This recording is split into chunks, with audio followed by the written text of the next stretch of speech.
This is Bobby C, and we begin our look at sports this week out at the Big East tournament, where St. John's, despite being one of the best teams in the country, were no match for Marquette Thursday night at the world's most famous arena.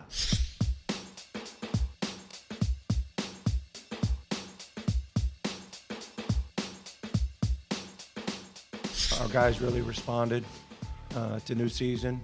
And that's how we're approaching it, 0-0. And we're proud of the first step in the new season.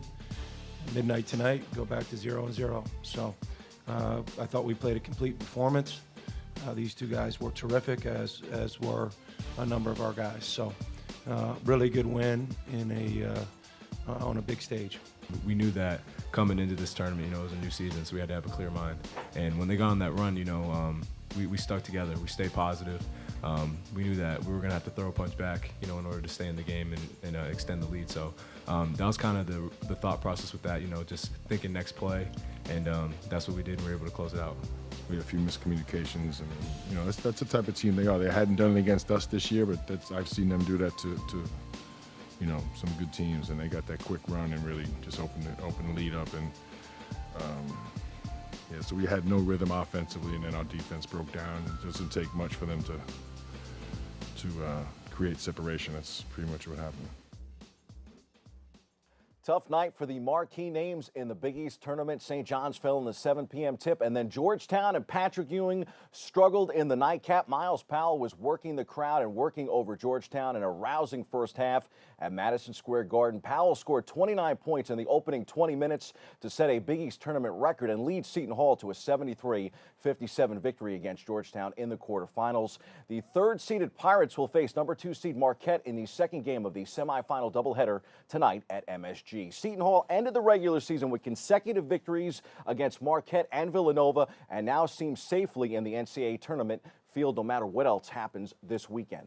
Marcus Howard in the opener, Miles Powell in the nightcap, and Zion Williamson in the ACC tourney. Duke and Williamson celebrated the superstars' return to action at the ACC tournament with a performance that showed every aspect of why, even after missing 5 games due to injury, he was named the ACC's Player of the Year. There were dunks, rebounds, steals, threes, a perfect field goal percentage, and plenty of viral-ready highlights that have become the trademark of Zion's basketball career. Williamson finished the game with 29 points on 13 for 13 shooting with 14 boards, 5 steals, and a block. The star freshman was a one-man wrecking crew from the moment the game began. Behind Zion, Duke down Syracuse 84-72. In the A-10 men's tournament out in Brooklyn, Fordham fell 52-50 Wednesday afternoon. In the opening round of play, Richmond defeated the Rams, seizing the lead with 0.2 seconds left. Real heartbreaker. Fordham will await where the women will play, though. They find out Monday night when the NCAA selection show airs at 7 p.m. Some prelim brackets have the Fordham women's team going to Raleigh, North Carolina.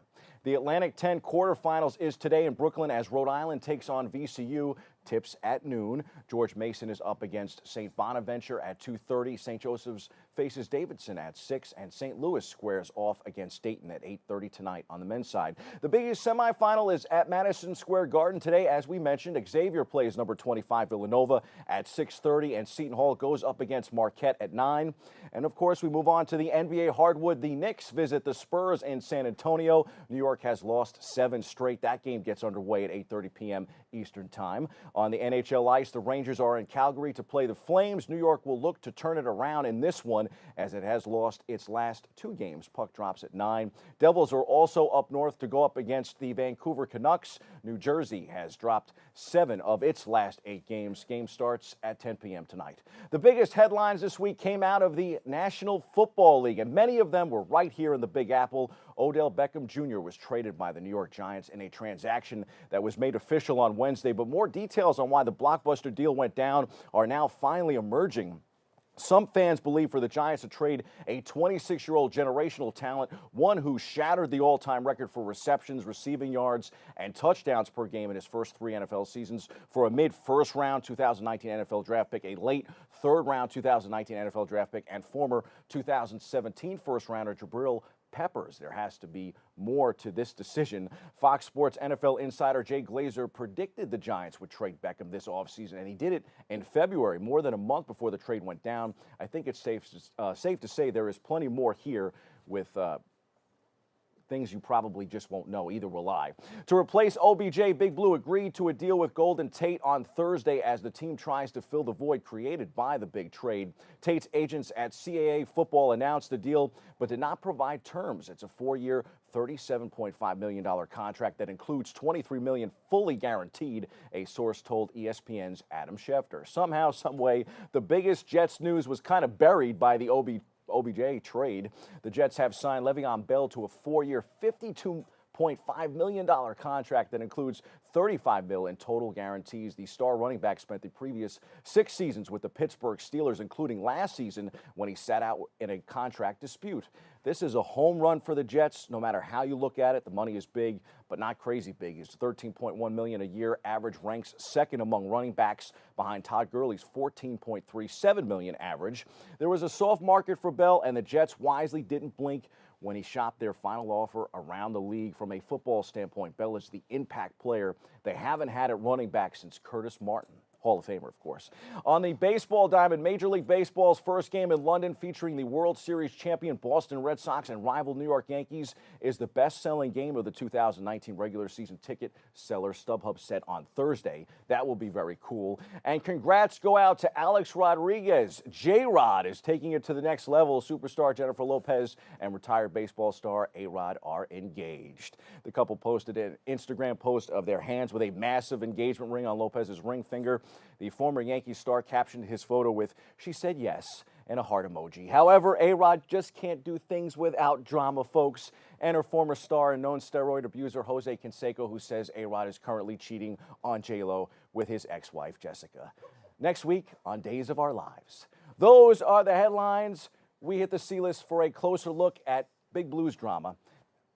Yeah, we'll take a closer look at Big Blues drama. I tried it. Right there.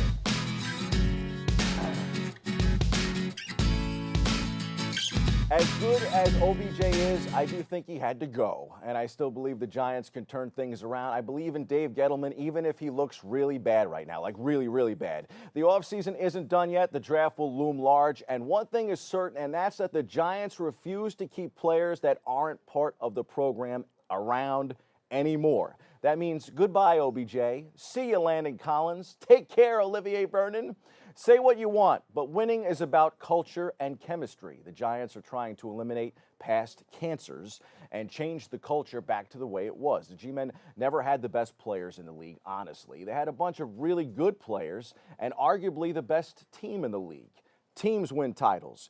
You need really good players, but you really don't need a collection of stars. You need a collection of talented players that work together. As they say, you are only as strong as your weakest link. Let's see how the rest of the offseason shakes out. Perhaps the G-Men are moving back to being the Giants again, even if first reaction from their recent moves would make fans feel otherwise. Chime in on social media. Share your thoughts with me. That's your sports. I'm Bobby C.